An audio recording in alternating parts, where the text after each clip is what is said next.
بسم الله الرحمن الرحيم الحمد لله والصلاة والسلام على رسول الله وعلى آله وصحبه ومن والاه. اللهم لا علم لنا إلا ما علمتنا إنك أنت العليم الحكيم.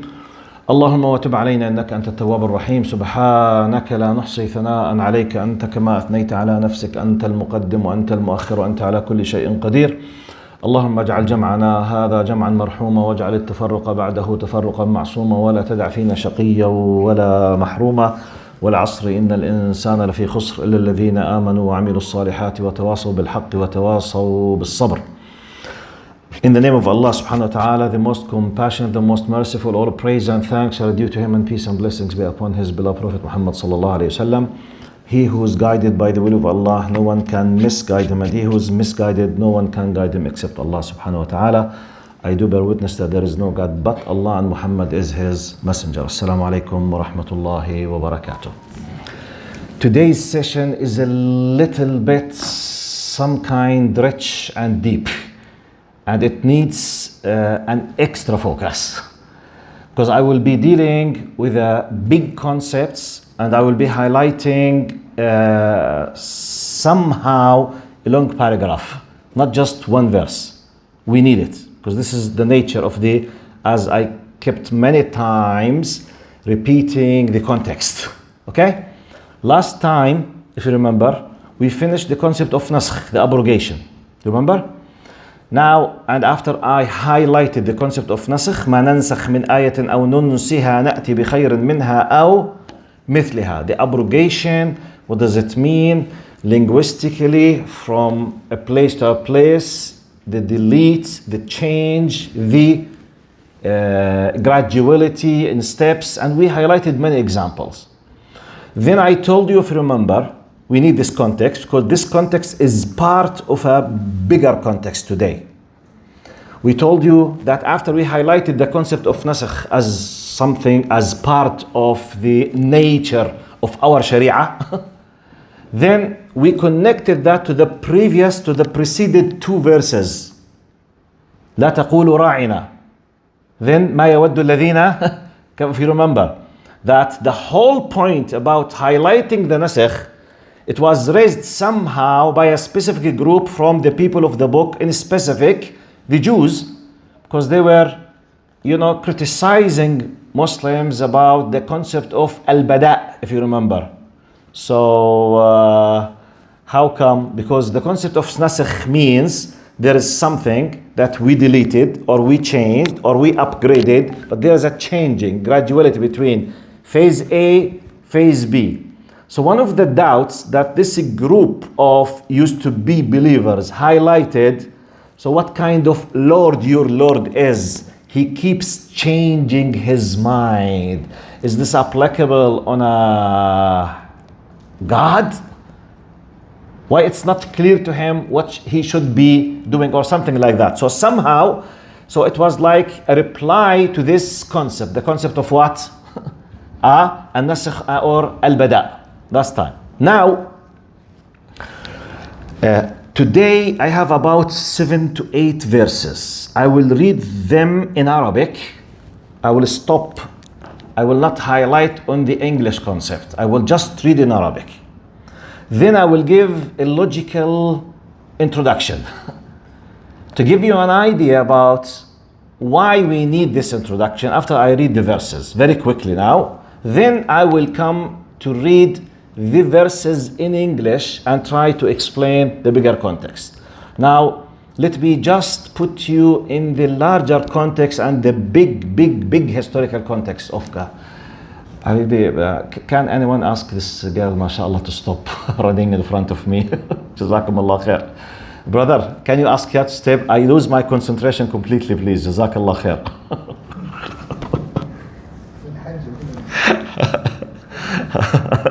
I'm sorry, but I'm a very visual person. I can't focus. Jazakallah khair. By the way, on the theater, she can do it in the theater. It's very well, but just not to come here. Jazakumullah khair.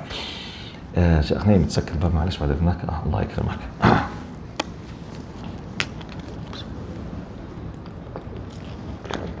Okay, let's read the verses very quickly. Allah subhanahu wa ta'ala says اللهم صل على سيدنا محمد. يا أيها الذين آمنوا لا تقولوا راعنا وقولوا انظرنا واسمعوا وللكافرين عذاب أليم ما يود الذين كفروا من أهل الكتاب ولا المشركين أن ينزل عليكم من خير من ربكم والله يختص برحمته من يشاء والله ذو الفضل العظيم. ما ننسخ من آية أو ننسها نأتي بخير منها أو مثلها ألم تعلم أن الله على كل شيء قدير. Finished last time. Now ألم تعلم أن الله له ملك السماوات والأرض وما لكم من دون الله من ولي ولا نصير. Everything is up to Allah. قال أم تريدون أن تسألوا رسولكم كما سئل موسى من قبل ومن يتبدل الكفر بالإيمان فقد ضل سواء السبيل ود كثير من أهل الكتاب لو يردونكم من بعد إيمانكم كفارا حسدا من عند أنفسهم من بعد ما تبين لهم الحق فاعفوا واصفحوا حتى يأتي الله بأمره إن الله على كل شيء قدير وأقيموا الصلاة وآتوا الزكاة وما تقدموا لأنفسكم من خير تجدوه عند الله إن الله بما تعملون بصير وقالوا لن يدخل الجنة إلا من كان هودا أو نصارى قل هاتوا برهانكم إن كنتم صادقين بلى من أسلم وجهه لله وهو محسن فله أجره عند ربه ولا خوف عليهم ولا هم يحزنون وقالت اليهود ليست النصارى على شيء وقالت النصارى ليست اليهود على شيء وهم يتلون الكتاب كذلك قال الذين لا يعلمون مثل قولهم فالله يحكم بينهم يوم القيامة فيما كانوا فيه يختلفون. All of these verses are connected together. Okay? Now I will give you a main title from my point of view for this group of verses before reading them in English. In my understanding, we will be highlighting the claims of the four main groups on earth, which every one of them claims that they deserve the status of leadership for humanity. Jews, Christians, Muslims, non-believers. It's my classification, okay? My understanding that we have big four groups on earth today. All of them, they claim that they own the truth. And each group of them think from their point of view they own the truth and they deserve to be what? Leaders. I repeat, Jews, Christians, Muslims, and non-believers. Because from the point of, I'm speaking about the believers in God and heaven. I'm not talking about what we classify as man-made religions, okay? About the heavenly religions who are connected with a sacred book. Jews, Christians, Muslims, and mainly non-believers. Now, this verse or this group of verses are giving us a very nice way of preparing yourself to the methodology of understanding, knowing your identity, how to reply to some doubts with regard of, do I have the rights? Focus with me now. Do I have the right to think that someone else is wrong and I am right? You know why I'm highlighting this? We are living, especially in the West, you know, in what so-called secular world, in what so-called liberal world. We know, especially in the area of the public, you know, schools, all the time, our kids are listening to something called, we should not be exclusive, you must be inclusive. True or false? Am I exaggerating or this is part of the curriculum? Okay? You must accept others, which is true. But we have misapplication for this sometimes.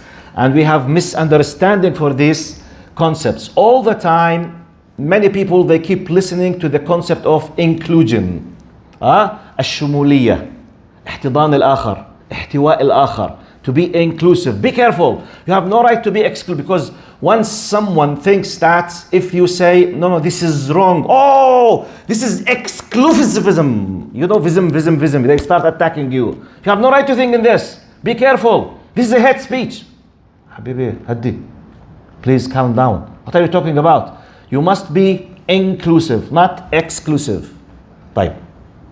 I want to prove to you that this is not applicable when we speak about the area of faith.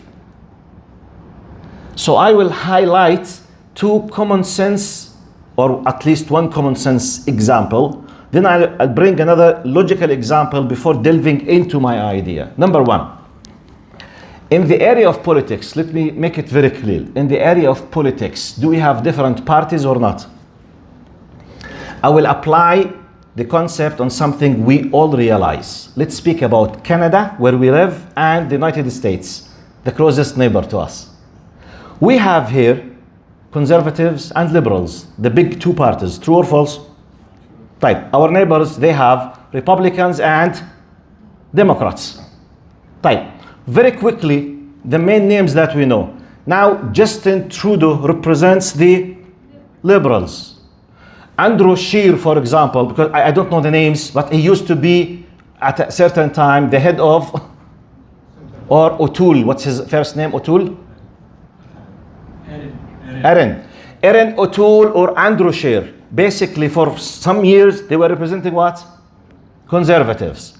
Jagmeet Singh represent the NDP. Type.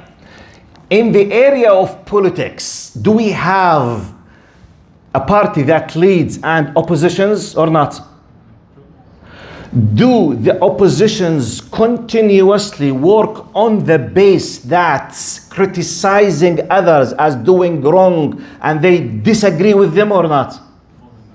All the time. Actually, they have no value if they do not do it. So my point, in the area of politics, which covers 99% of our lives, we always have people claim that they believe in principles, and we always have another opposition party or parties. They keep doing what? Attacking them, saying that we disagree with them. We think they are not doing good. We believe that they don't deserve to lead us. True or false? I repeat, if you brought now a liberal person, if you ask him, do you believe in the principles of conservatives, what he would tell you? No. Definitely no. Because if I believe, I will be what? Conservative. But I am not conservative. I'm what? Type. Is this hate speech or part of the basic human rights? I'm asking. Type. When Andrew Scheer,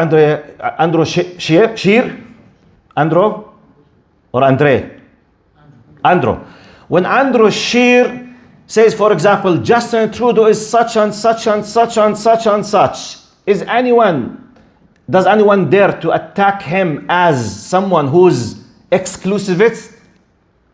Or he is expressing something he believes in and he's representing millions of Canadians behind him?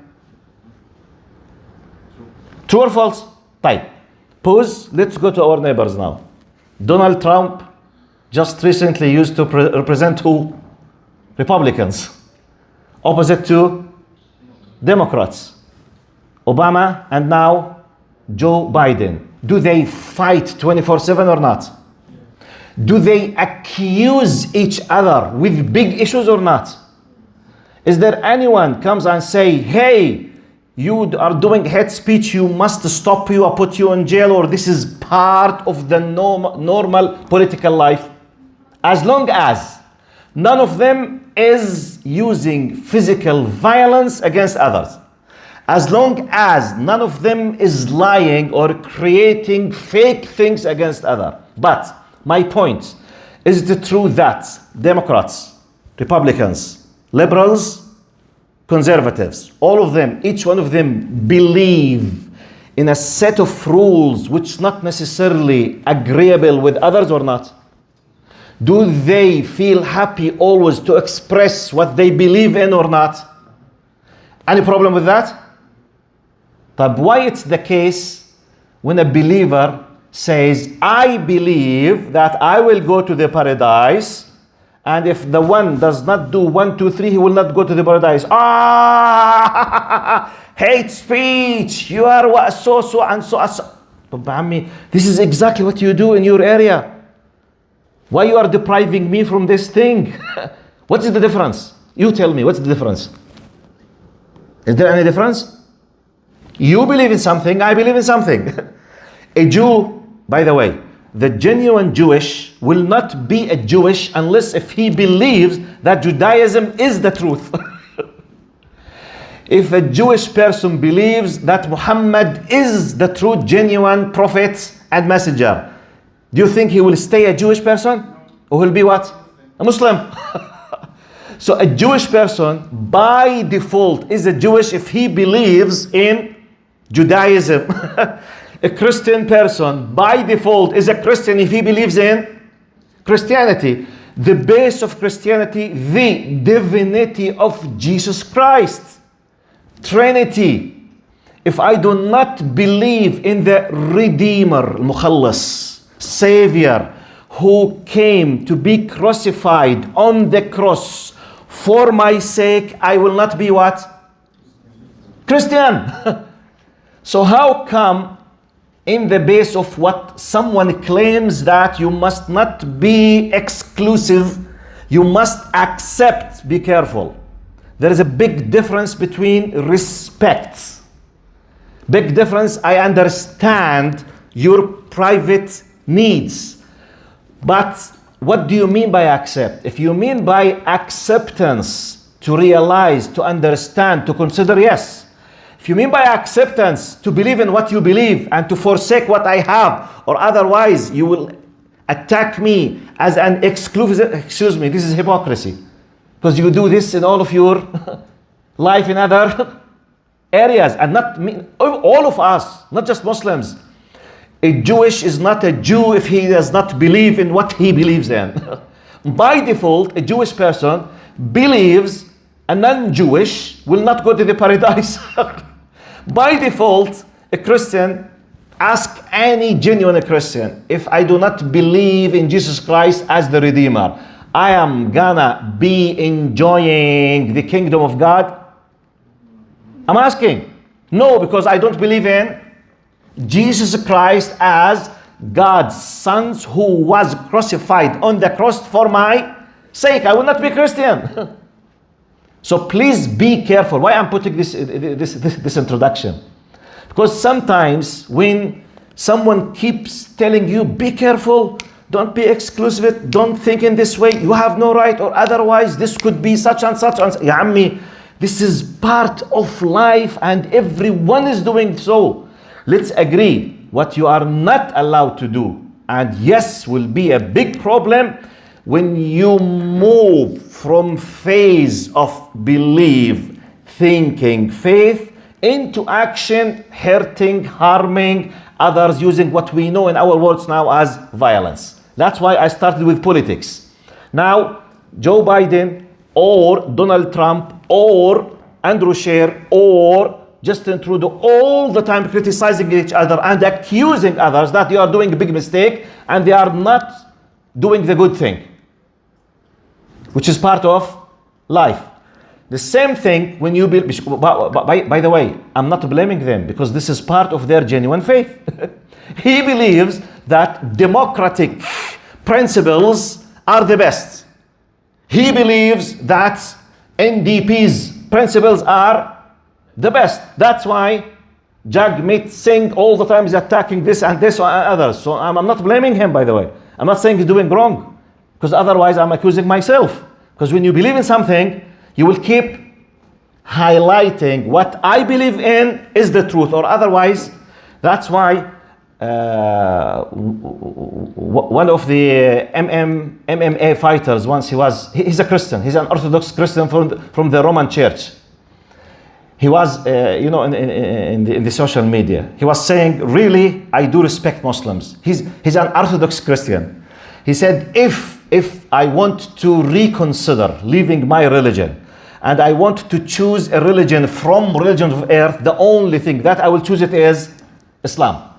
He said, because Muslims, they are the only group of people that they fight for fight with the the general meeting, which means they don't give up easily what they believe in. He said, it's his words, he is a Christian. He said, if I put something, for example, on my t-shirt attacking Jesus Christ, and I went through, for example, such and such roads in London. It seems he's from the UK. He said, I can go through the full road and no one will stop me, even though I'm making fun of Jesus Christ. He said, but if I dared to say something about Muhammad, I will not continue the road. He's a Christian. He said, you know why? Because they have something to stand for. Because then he said this beautiful word. He said, if you are tolerating everything, you will stand for nothing. Everything toleration. Okay, so at the end, who you are nothing. By the way, if you tolerate everything, you will stand for nothing. You can't tolerate everything in your life. If you have to tolerate everything, this means Justin Trudeau must accept everything conservatives say. And NDPs must accept everything conservatives and liberals say. And Joe Biden must accept everything Donald Trump says. Is this reality? By the way, does this happen for a second in life? Practically, it's impossible. So that's why I started with this introduction before going to the area of religion. Why I'm saying that? Because we are in the context of about 10 verses where our God, Allah, as we believe, because by the way, when I said our God, because when you sit with a genuine, true Jewish or Christian, they will tell you they don't believe in the God that we believe in. Okay, by the way, no problem. And for them, we are not believers. I have no problem with that. And I'm not expecting anything apart from a Jew and a Christian will tell me that I'm an unbeliever. Yes, because I don't believe in what he believes in. If a genuine, really trustworthy Jewish came to me and he said, hey, do you believe in Judaism? I will say what? No. Then he will tell me, you are a kafir in Judaism. Yes, I'm a kafir in Judaism. So where's the problem? Yes, I don't believe in Judaism. Where's the problem? Do we believe in Judaism? If a Jewish told you, you are a non-believer in Judaism, is there any problem for you as a Muslim? Type. If we have a genuine, trustworthy Christian, he asked me, do you believe in Jesus Christ as the Son of God who was crucified on the cross for the sake of your blood and he shed his blood for your sake? I say, no. He will tell me, you are a non-believer in Christianity. Is this true or not? Definitely, I'm a non-believer in Christianity. Where is the problem? Why it's the case when a Muslim says, if you do not believe in Quran and Muhammad, you are an unbeliever. How come? How come you show me? You are an unbeliever in my religion. Where's the problem? Where is the problem? Yes, you are an unbeliever. The terminology of an unbeliever in Arabic language is kafir. You are doing takfir. Ya ammi, it's not me. Every person on earth is applying takfir. Because the Democrat is a kafir in the Republicans. And the Republicans are kuffar in the Democrats. In the linguistic meaning. Which means they reject their principles. So where is the problem? There should be no problem. So please, before discussing something from one angle, be ready how to defend your identity. I repeat, as long as we are speaking and discussing the area of faith. Now, look, let me, in light of this, let me read to you what Allah, what the Quran, what Islam says about what some other groups think about us in the Quran, okay? It's a matter of faith. It's either you are, by the way, faith means Allah is telling us about the unseen. And when these verses were revealed 1400 years plus ago, on the Sahaba, they were not expert about this information. It was a new knowledge for them. They did not have, generally speaking, apart from a very tiny small number, like Waraqa bin Nawfal or some, called Al-Hunafa. Generally, Arabs, they were what? Pagans. They were idol worshippers. No knowledge, no revelation, no religion. Just they know some of the remainings of the tradition of Ibrahim alayhi salam with a lot of shirk. Well, it mixed, and we know, Allah subhanahu wa ta'ala called it al-jahiliyyah. The time of the ignorance, the jahiliyyah, the ignorance of the pre-Islamic era. Okay? So when Allah told them these verses, Allah was giving them knowledge about something they don't know. Okay, let's read what God said. Now in English. Do you not know that the kingdom, I will start from ولله اللهم صل على سيدنا محمد اللي هي قول الله تعالى after ما ننسخ من آية الله سبحانه وتعالى say ألم تعلم أن الله له ملك السماوات والأرض. After the abrogation, now I will read in English. Do you not know that the kingdom of the heavens and the earth belongs only to Allah, and you have no guardian or helper besides Allah?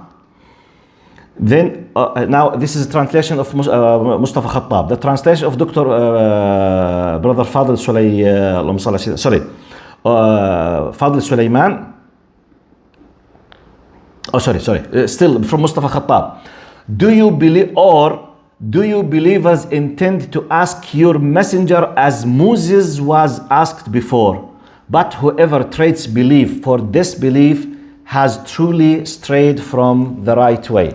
So Allah subhanahu wa ta'ala is mentioning here, you non-believers don't ever do like what the people of Musa asked him. We will know now what the followers of Musa in his time did ask Prophet Musa. Don't do it with Muhammad.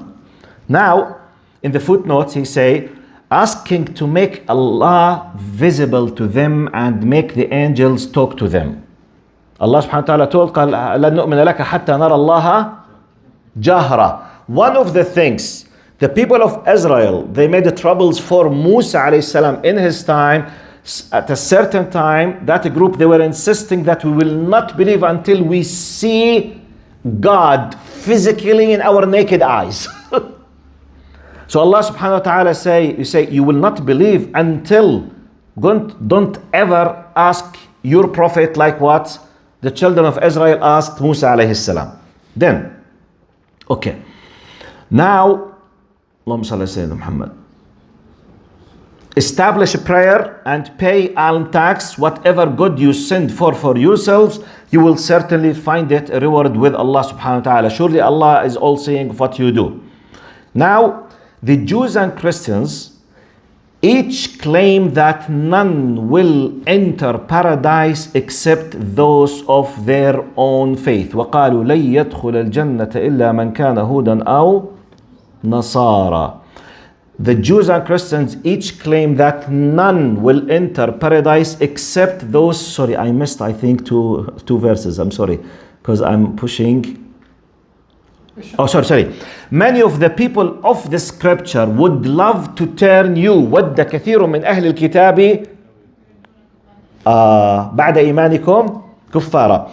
Many of the people of the scripture would love to turn you back into deniers after you have attained faith, out of envy in their inner selves, after the truth has become evident to them. So, pardon and overlook. Look, Allah is telling us about their feelings.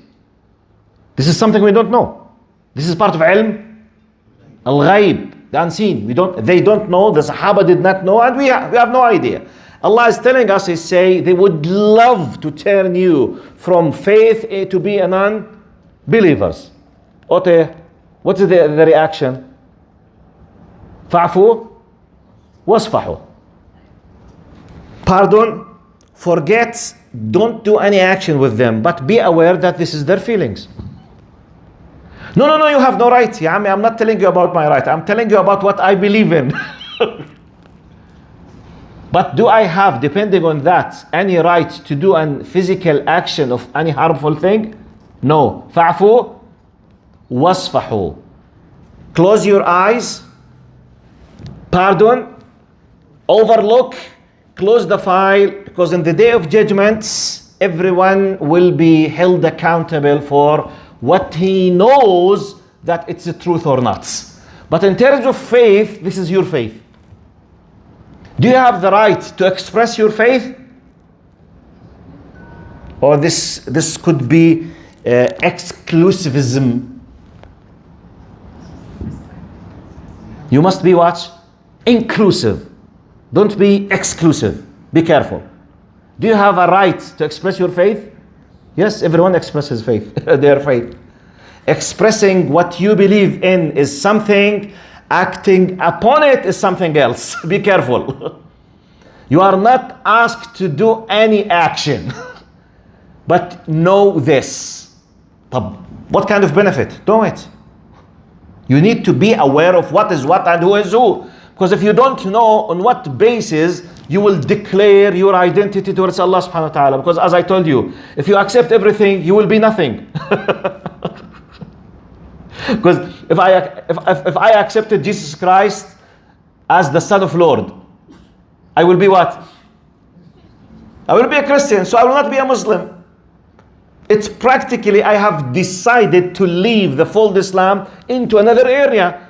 So it's unacceptable logically for anyone to keep telling you, you must accept others. This is nonsense. And no one is applying that, I challenge. No one is applying that. Does the people in Apple, Macintosh, accept that all types of mobiles and devices, they have the same features and in the best quality like them? So Apple company, they hold an attitude of hate speech. What do you think? But be aware that some people, they use this methodology when they discuss with you. So be aware how to defend your faith.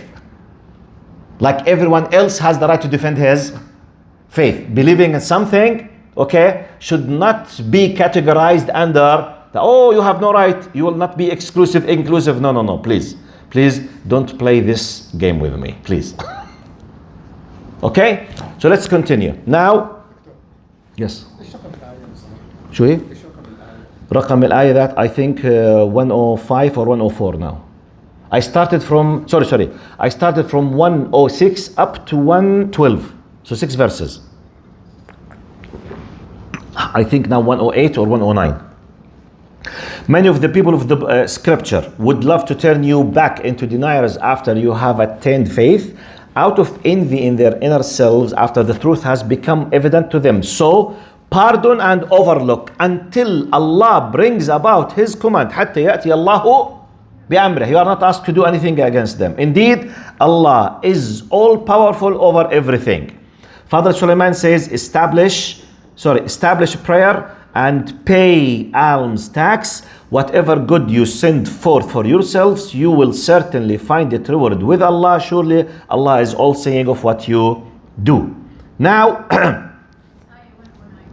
109. Okay, Jazakumullah khair. It was Mustafa Khattab, not Father Sulaiman. Now continues. The Jews and Christians, the other one now, each claim that none will enter paradise except those of their own faith. Is it something new for us? Is this a big surprise, or it's a by default part of the definition of a faith? But Allah is telling us that, Allah is stating, and by the way, as an expert in comparative religions, if this is a session on comparative religions, I can bring you tens of texts from their textbooks that they believe that none will be saved except the one who believes, which is common sense. I'm not against that, because I have the same thing. Because I have the same, like, one of the discussions I used to have some of Christian missionary groups in the UK when I was doing my they used sometimes to challenge me, some British missionary priests. They were my colleagues doing PhD with me. So they had a discussion. They say, hey, do you allow us as Christian missionaries to do missionary in your country? They said, look at you. As a Muslim, you come to our countries and you preach to us what? Islam. No one stops you. Is that true or not? By the way, are we able to preach Islam and to do missionary group in the West or not, we Muslims? Yes, yes. So this, my colleague, was in a certain discussion, he was saying, because by the way, many Arab countries, by law, you are not allowed to do any Christian missionary, job on their lands, by law. So including my country. So they were asking me, making as if they want to make fun. I say, look, just compare between your country and our country. You Muslims are taking full freedom to do missionary group. But we, Christian missionary, we are not allowed to do this in your country. I said, excuse me. If I am the minister of religious affairs, by God, I will allow you to do missionary group. But come as a Christian priest, don't come as a nurse and a doctor. Don't hide your identity, because I do not hide my identity. When I call for Islam, I do not go to the poor, needy people as a doctor, and I don't tell anyone about my religious identity, and they are desperate in need. I come and tell them, look, I will give you food if you accepted Muhammad. If you do not accept Muhammad, I will not give you food. When I do this, I will be hypocrite. I said, come to me not as a doctor, not as a medical aid. Don't come to me as whatever aid, family aid, nursery groups, something. And when you see people who came out of war, desperate, need food, water, you take them to the corner and they are dying. You tell them, Jesus Christ loves you, take it with the bread. He will accept Jesus Christ because he will accept Satan himself. Wallah, he will worship for Satan because he's dying. I said, come to me like I am exposed completely to you. Wallahi, I will respect you. You know what I mean? Got my point? So sometimes, superficially, anyone who was watching this, wow, yes, we allow you, you don't allow us. La habibi. Don't compare two incomparable things. And it happened. And it happened, by the way. It happened with Ahmed Deedat as well. You heard about Ahmed Deedat. A story was told by Sheikh Abdullah Nasif, the head of the Islamic League, Rabitat al-Alam al-Islami. This story happened about 40 years ago with John Paul II, if I'm not mistaken, the Pope of the Vatican, about 35 or 40 years, more or less. Forgive me if I missed the exact, but definitely more than 30 years. Because I heard the story from Ahmed Deedat, rahimahullah, about 30 years ago. And he was talking about something happened before that. Bismillah. Jazakumullah khair for the coffee. To make it short, Ahmed Deedat was invited by the Vatican for, this kind of religious discussion, faith group discussion, this kind of closeness, filling the gaps between Christians and Muslims and Jews, this kind of interfaith, conferences. So he was invited, Ahmed Deedat, sorry, I made a mistake. Sheikh Abdullah Nasif, I mixed the two persons. Abdullah Nasif told Ahmed Deedat was narrating the story, okay? The story happened with Abdullah Nasif. Abdullah Nasif was the head of the Muslim League, the Muslim World League, Rabitat al-Alam al-Islami, okay? About 30, 40 years ago. Abdullah Nasif, as the head of one of the biggest Islamic leagues, he was invited by the Pope of the Vatican to have a discussion and meeting. Now, Abdullah Nasif is narrating to Ahmed Deedat what happened with him. He said, I was invited, so as a good intention, I did not refuse at all, so I went there. He said, unfortunately, they kept me for about 30 minutes waiting in a room alone. And I said, maybe something happened with the Pope. No problem. From a diplomatic point of view, this is unacceptable. To bring someone, you invited him in this high rank level, to keep him for half an hour in a room alone. No one comes. He said, but this happened with me. I did not know why. He said, then a secretary came. He asked me to go to another room for another half an hour alone. No one came to me. So twice, half an hour alone.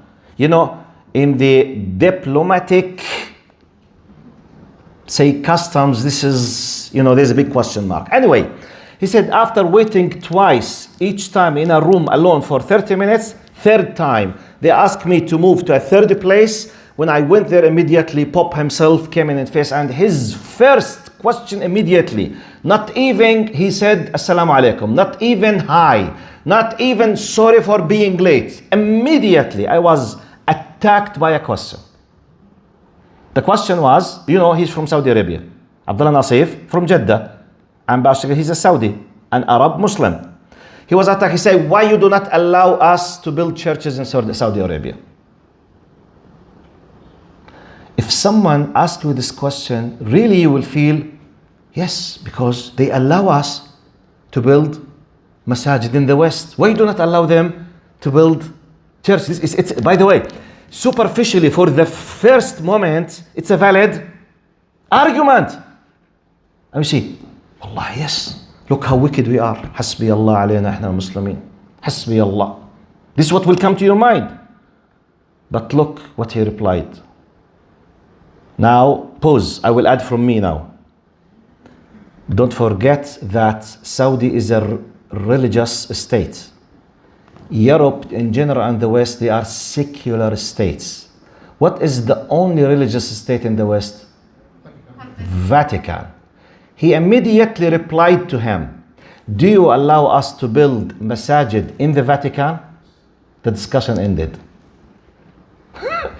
The question should not be, because by the way, a part of Saudi Arabia, all other Arab countries are secular. All of them, they are full of churches by hundreds and thousands. What is the problem? Go to Egypt, come to Jordan, go to Syria. We have churches with 600, 700, 800 years. No, we have no problem. So what is the problem? But when someone attacks you, Saudi Arabia, Habibi, compare Saudi Arabia with the comparable to Saudi Arabia. What is the comparable to Saudi Arabia? Vatican, not Europe. Saudi religious state, Vatican religious state. Now, this is an ethical common sense. Yes, if you think I'm doing bad thing in Saudi Arabia by not allowing churches, do you allow masajid in the Vatican? Definitely no. So please close the file. Don't waste your time and my time. Khalas. And by the way, I don't blame you if you do not allow me to build a masjid inside the Vatican, because your faith tells you you have to keep your religious place in such and such way. I don't blame you, ya ammi. I'm not fighting you. But don't use this argument against me. Got my point? So when we read these things, just it's an idea, and alhamdulillah, it's very clear in the Quran. Fa'afu wasfahu. No, be aware that this is what they think about you. Be aware that this is what they believe. طيب, I don't blame you. He thinks that I'm not a believer. Ya ammi, thank you. على راسي من هون. On my head. You know, on my head? I have no problem if you think I'm an unbeliever. Yes, I'm an unbeliever. أقسم بالله. I'm an unbeliever in Buddhism. أقسم بالله. I'm an unbeliever in Hinduism. أقسم بالله. I'm an unbeliever in Judaism. أقسم بالله. I'm an unbeliever in Christianity. Call me a kafir in your religions. I have no problem. But why it becomes a problem when it's in the other way around? Are you with me? So please be aware when you understand it. Put things in the larger context always. Don't accept anyone to do this kind of quick brainwashing or attack you. Do you allow? Yes, okay. Do you allow? Yes, I have no problem. Faddal, yalla. Compare the alike with the alike. Don't mix these things in this way. So Allah subhanahu wa ta'ala continues in the Quran. Jews and Christians, each of them claim none will enter paradise except those of their own faith. These are their desires. Reply, O Prophet, show me your proof if what you say is true. This is Mustafa Khattab. Now, Father Sulaiman translates, and they said, none will enter the garden of paradise unless he has been a Jew or a Christian. These are their fancies. Say, O Prophet, produce your proof if you are truthful. But no. Now, Allah is teaching us how to reply to this argument. The Quran tells us that others think that none will get into paradise except themselves. And by the way, each one of them thinks he is the only one in the paradise. And I have the same thing, by the way. Jews, they believe they are the only people of the paradise. Christians, they believe that, and as Muslims, we believe you at the end of the number. Ya'mi, who is true? Okay, I will not interfere in your business. This is what I believe in. As you believe, and from your point of view. يوم القيامة Allah يفصل بيننا. The idea is, which, by the way, this is a high ethical approach, by the way. It's not that suitable time to explain to you what used to happen in the history in other religions against themselves.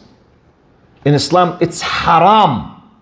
Haram to force someone, لا إكراها في الدين. There is no compulsion in religion. We have no right to force anyone, even if we have the power, political power. No compulsion in religion. It's haram. We have no right. But you keep telling him with the proof. I believe in such and such because. تفضل. Can you prove? Someone say, anyone can claim. I know that anyone can claim. By the way, pause this, freeze everything. Let's go to our normal day life. In theory, can anyone claim anything, true or false? But can everyone who claims something prove it to himself? يعني, let's go back to Mr. Fir'aun. You know Fir'aun? You know Mr. Fir'aun? He claimed that he is ربكم الأعلى. Now, God by default, Rabb by default is the creator. Does Fir'aun know that he does not create or not? Can Fir'aun prove to himself that he is a creator? Or he knows for sure that he is not a creator? But he claims. Yani I used to say to my students, Fir'aun needs no more than going to the washroom to know that he is not God. Wallahi. By the way, it's a Quranic teaching, by the way, what I'm saying. You know what a Quranic teaching? If you are a God, reshape, let yourself be in that you don't need to eat food or to drink, so that you don't need to go to the washroom. By the way, if it's up to us, if you have the power to stop your body from being in need to the washroom, anyone on earth will not do it? يلا تفضل, who can do it? You can't. You are subjugated to, you are abd, you are makhluq. The Khaliq created you and me in a way we can't live without oxygen, we can't live without food, we can't live, we have defects. This is makhluq. This is created apart from the Khaliq who is perfect. The fact that I need in itself, this is the other side of the coin of as-samad. قل هو الله أحد الله الصمد. You know what does it mean? الصمد قال القائم بذاته.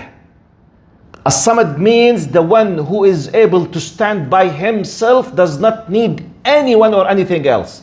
Who of us can stand by himself 24/7?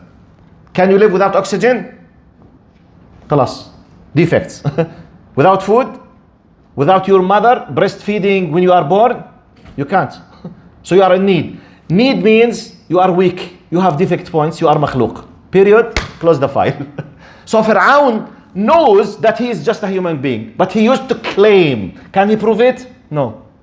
Can he says in the day of judgment in front of Allah, standing before his Lord, Ya Fir'aun, what did you say such and such? Wallahi ya Allah, I thought I'm God. But how did you thought? Well, to the best of my knowledge. Can he claim this? No. So قل هاتوا برهانكم. Let everyone bring his proof. تفضل. Can you defend it? By the way, let me give you just another pause. Freeze everything. Let's go to another area of how to think. We Muslims in our faith. Forget other faiths now.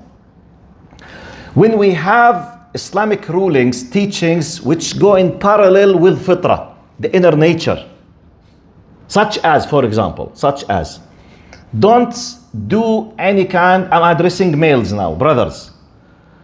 You know, sexual harassment is haram.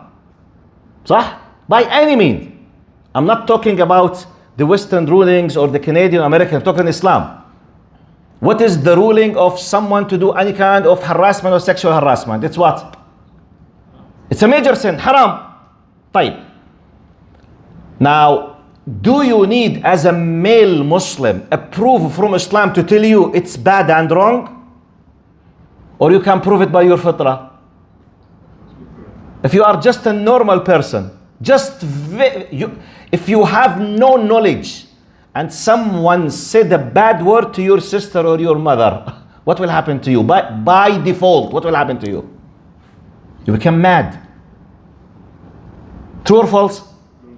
This is the inner nature by default reaction that this is bad. So if you did something, if you attacked or raped or harassed a woman, can you stand in the day of judgment? Ya Allah, I thought it's permissible. If you thought it's permissible, why you were about to kill your sister when you discovered that she's hanging around or going at night with a stranger? Why? Why? No one asked you to do it. Why did you do it? Why you became mad? Because you realize, because you understand, because you know. When we ask you, don't look at the windows of the people if they forgot their curtains open. ولا تجسسوا. Okay? Don't look to the privacy of the people. يا عمي ما فيها شيء. What will happen to you if someone was looking at your house? If your younger brother opened the curtains at night and no one paid attention, your mother, your sisters, your daughters, all of them, they are not wearing the hijab and everyone in the street was losing at them. What will happen to you? What will happen to you? You became mad. You will not be able to sleep for 1 week. You can't, because you know this is wrong. So don't say, well, I was looking, it's not my fault. Their kid opened the curtains, so it's the qadr of Allah to look. Can you claim this? Can you use this as a proof? You can't.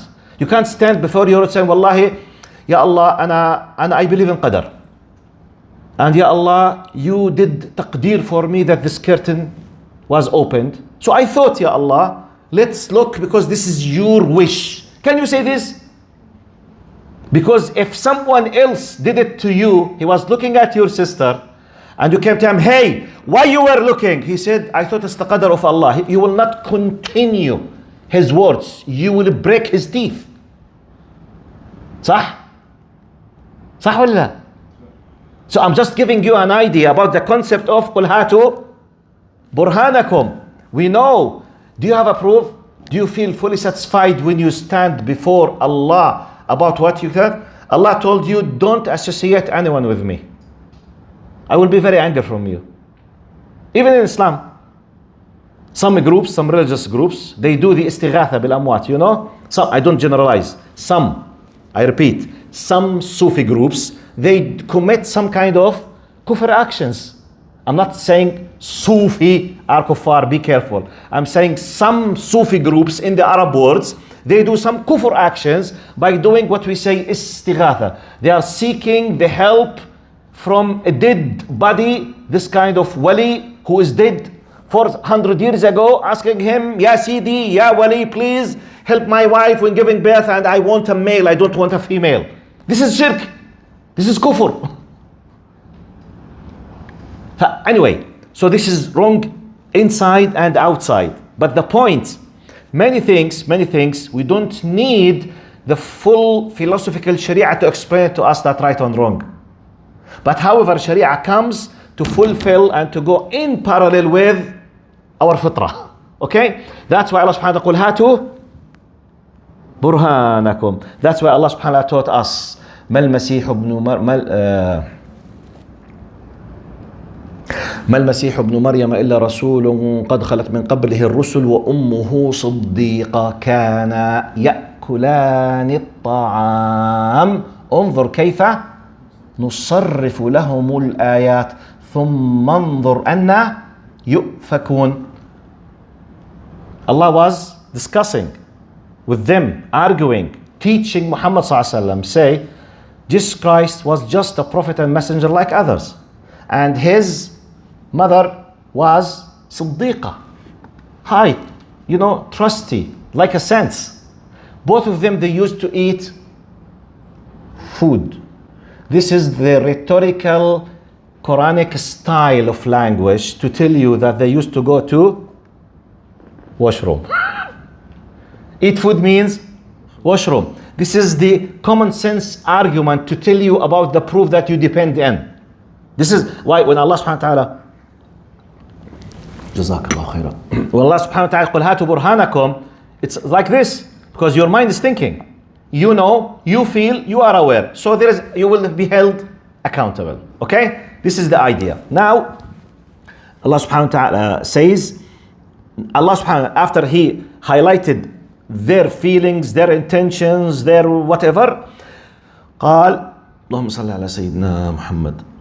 But no, بلى من أسلم وجهه لله. But no, whoever submits themselves to Allah and does good will have their reward with their Lord, and there will be no fear for them, nor will they grieve. This is Mustafa Khattab. Father Sulaiman says, yes indeed, whoever submits his face in worship to Allah while excelling in doing good, then he has his reward with his Lord, and no fear shall be upon them, nor shall they grieve. بلى من أسلم وجهه لله وهو محسن. So the criteria for us, for the one who is accepted, is the one who submitted himself to the will of his Lord in his time. But the will of the Lord, as you know, we told you, Prophet Muhammad sallallahu alaihi wasallam قال ومبشرا برسول يأتي من بعد اسمه أحمد. And by the way, this is nothing new. We know about the prophets of the children of Israel. They received tens and tens and tens of prophets, messengers. So they were aware that after Musa alayhi salam, you know, a series of prophets and messengers. So the idea of prophet number one will be is preceded by someone, and a latter one will come after him. So they know that it's not something new to their culture that a new prophet or messenger will come, because they lived for hundreds of years in this concept. So what's the new? I mean, what's the new? Nothing.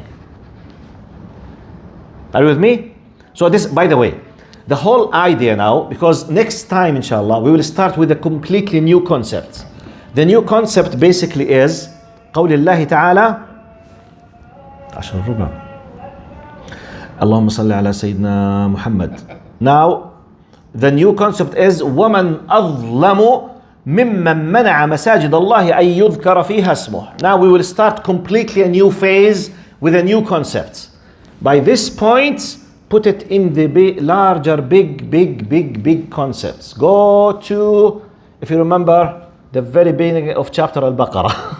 But just the close concepts, واتبعوا ما تتلو الشياطين وكانوا من قبل يستفتحون على الذين كفروا فلما جاءهم ما عرفوا. Or in this context, ود كثير من أهل الكتاب ما يود الذين من أهل الكتاب وقالت اليهود والنصارى وقالت اليهود والنصارى وقالوا لن يدخل الجنة إلا من كان هودا أو نصارى. This is the big concept. It's like a mosaic, big picture about what Allah is telling us about what they have in their books and their faith. Now, what benefits can I get? One of the basic benefits, when you discuss with them, you have an idea about what to tell them. Because it's part of your duty, out of mercy and out of love, to discuss and argue, because it's our duty. By the way, Christians are missionaries and we are missionaries. يعني هم يقومون بالتبشير ونحن نقوم بالتبشير. Both. And let the strongest arguments be established. Okay, I have no problem at all with hundreds of Christian missionaries to keep telling me about their faith. But please let me speak when you finish. And you can see in the social media now what happens. Anyway, and for today, I have finished, inshallah, bi'idhnillah. If you have questions, please ask. If you don't have questions, we will stop. We have about, inshallah, less than 15 minutes to Salat al-Isha بإذن الله عز وجل. تفضلي.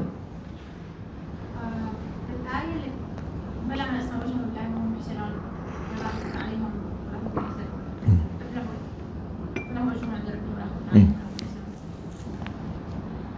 آية أخرى اللي هي إنه I will repeat her question. Okay.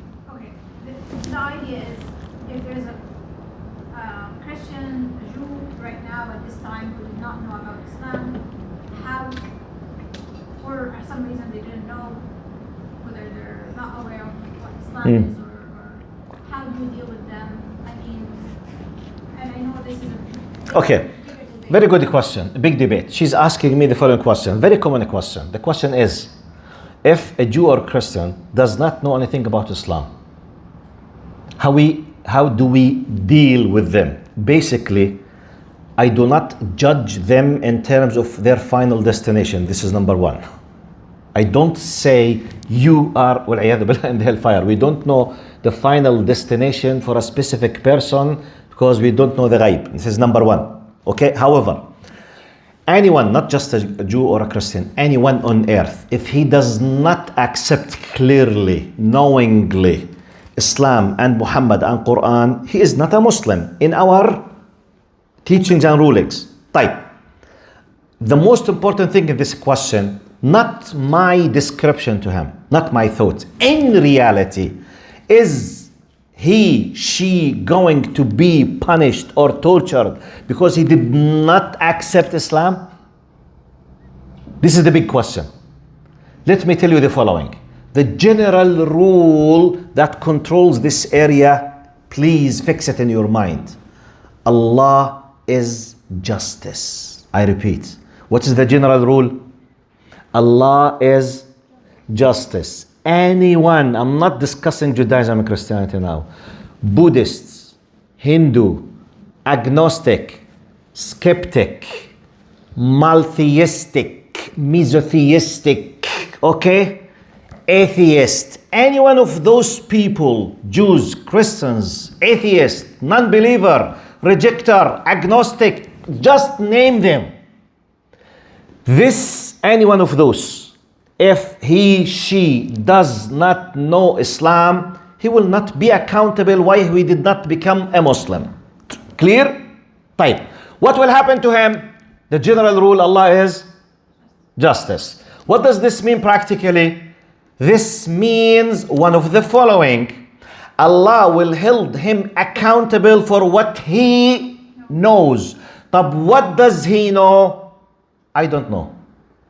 But he knows, and Allah knows what he knows. So if he knows, she knows, they know, and I thought that they don't know, does that mean that they will not be held accountable?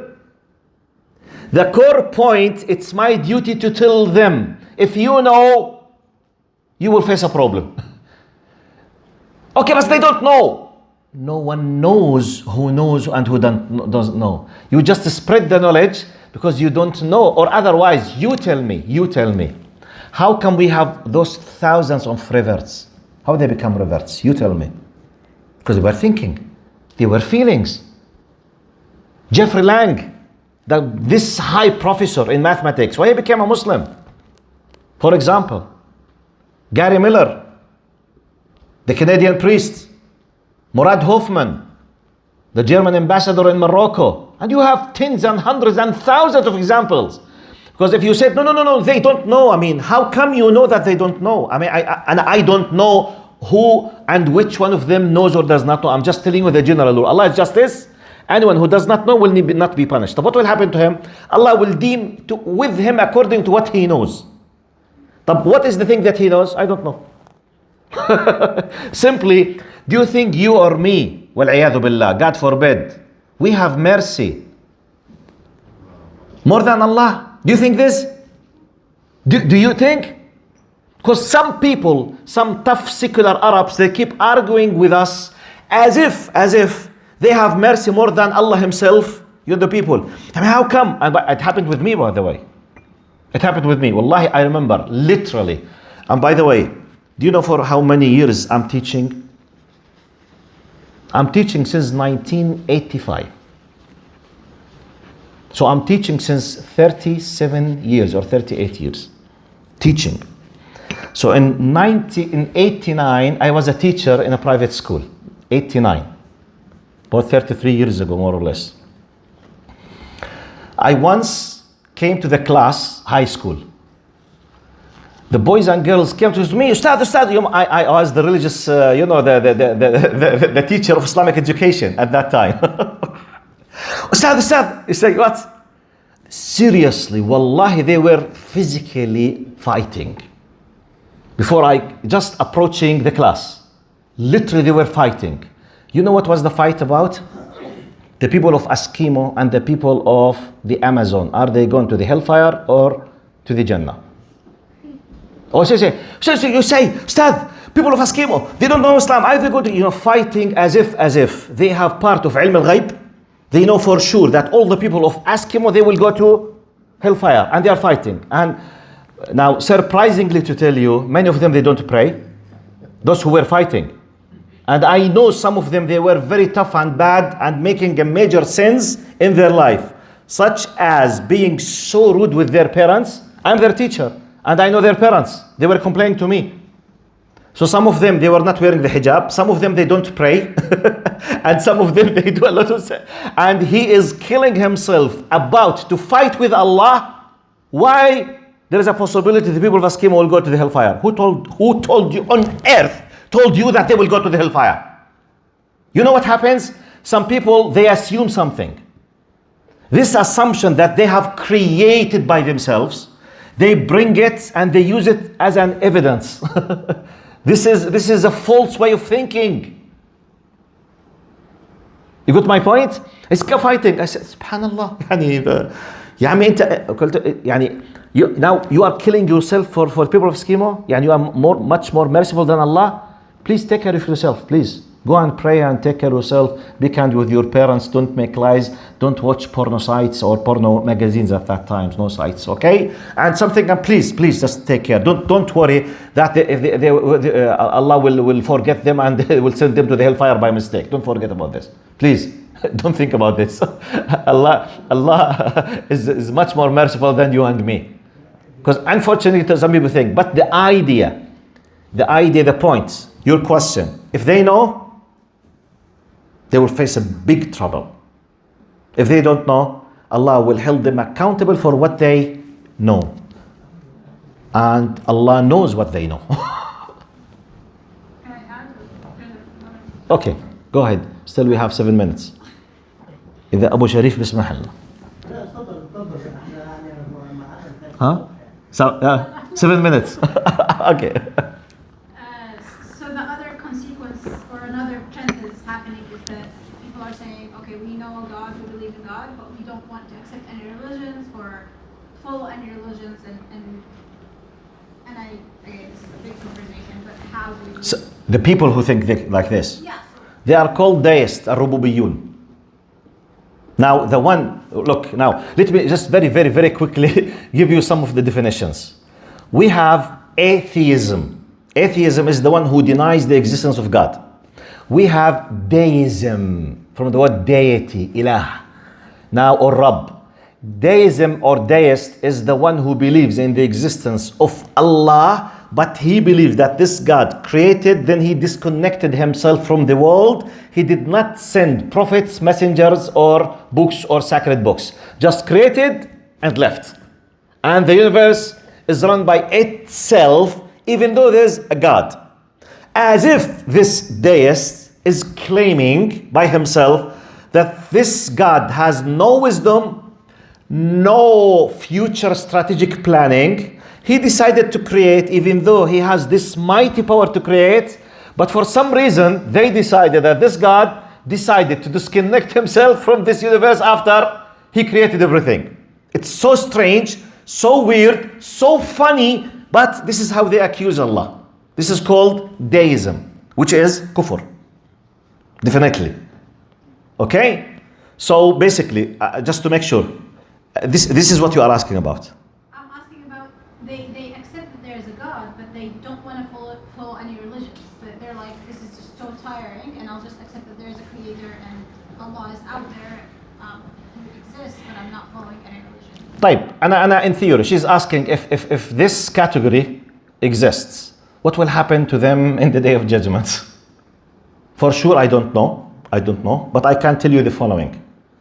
To the best of my knowledge, Allah will establish the argument against them by His own way. يعني I will imagine myself, I myself, that I'm a deist or agnostic or an atheist, living my life, believing that there's nothing wrong, nothing bad, nothing, everything. Okay, at a certain point, I'm trying to follow some kind of good way of life. So I'm thinking, when I want to decide to follow a good style of life, what do? I do shopping. By the way, when you want to have insurance for your car or your house, or you want to travel or buy a ticket, everyone tells you to do what? Shop around. Go and what? Look, compare. When you buy from the marketplace, do you open Facebook? The first image comes, you buy and go and have it, and that's it? You keep doing what? Research, compare, asking, analyzing, comparing, thinking, consulting, keeping, arguing to find the best from your point of view. If I do this for a t-shirt, if I do this for a blue jeans, if I do this for a bike, if I do this just to have a nice food for lunch, sometimes I keep watching as a normal person, watching the reviews of 10, 15, 20 restaurants just to have a nice restaurant food. I spend sometimes days. Hey, did you try it? How did you think it? Subhanallah, when it comes to a religion, complete style of life, faith, feelings, need, problems, big, spaces in my life, and I feel by fitra simply, how can I know? And without paying any efforts. Is this acceptable? Do you buy a car without shopping around? On what base? Imagine, billah alaykum. I don't have a time. And to be honest with you, I'm a friend from Abu Sharif. Okay? I'm just joking, Abu Sharif. حبيبي أنا بمزح معك أنا حبيبنا لا أنا والله بمزح معك. طبعا العميد أعرفكم على الباشا أبو شريف حبيبنا أبو شريف.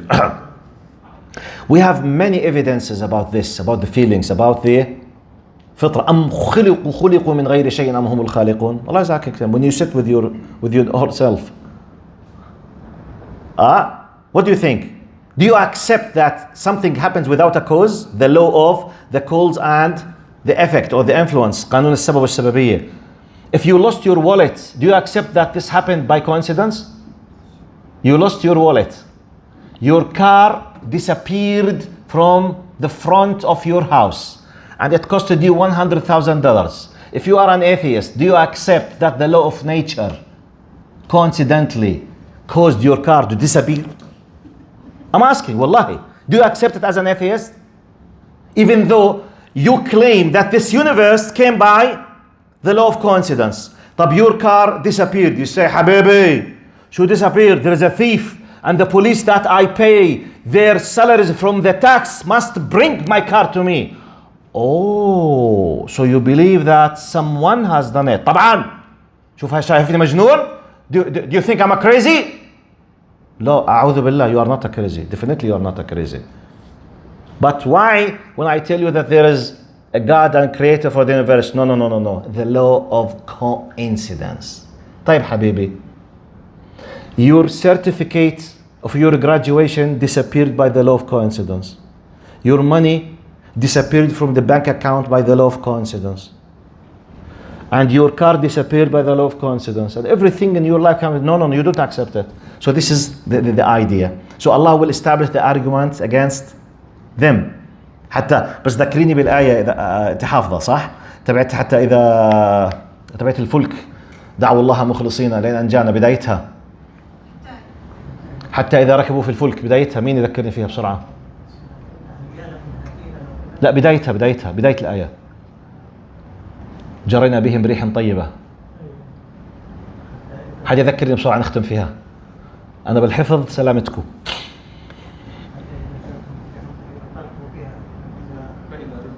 فإذا الله يجزيك الخير، فإذا ركبوا في الفلك دعوا الله، لا، فإذا ركبوا في الفلك قبل جاءتها أبو عمر ذكرني تبع، جاءتها ريح عاصف دعوا الله مخلصين له الدين لأن أنجانا من هذه. بدايتها إيش؟ فإذا ركبوا في الفلك بدي قضية دعوا الله مخلصين حتى إذا هم يشركون.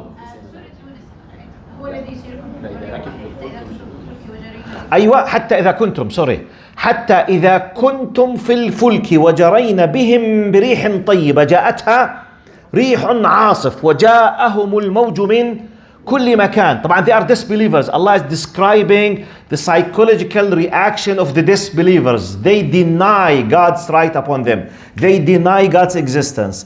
But when they face these big waves in the sea, جاءتها ريح عاصف وجاءهم الموج. You know, the waves are around them from everywhere, which means they are as if they are witnessing death comes in minutes now. قال دعوا الله مخلصين له الدين لأن جاءنا من هذه لنكونن من الشاكرين. Oh Allah, if you saved us from this, we will thank you. فلما أنجاهم إلى البر إذا هم يشركون. Once they return back safely, they forgot everything. They go to drink and do everything and forget who is Allah something, which means they realize, they feel, they know. والله أعلم. جزاكم الله خير. See you next week إن شاء الله. السلام عليكم. لكن ما في دكتور.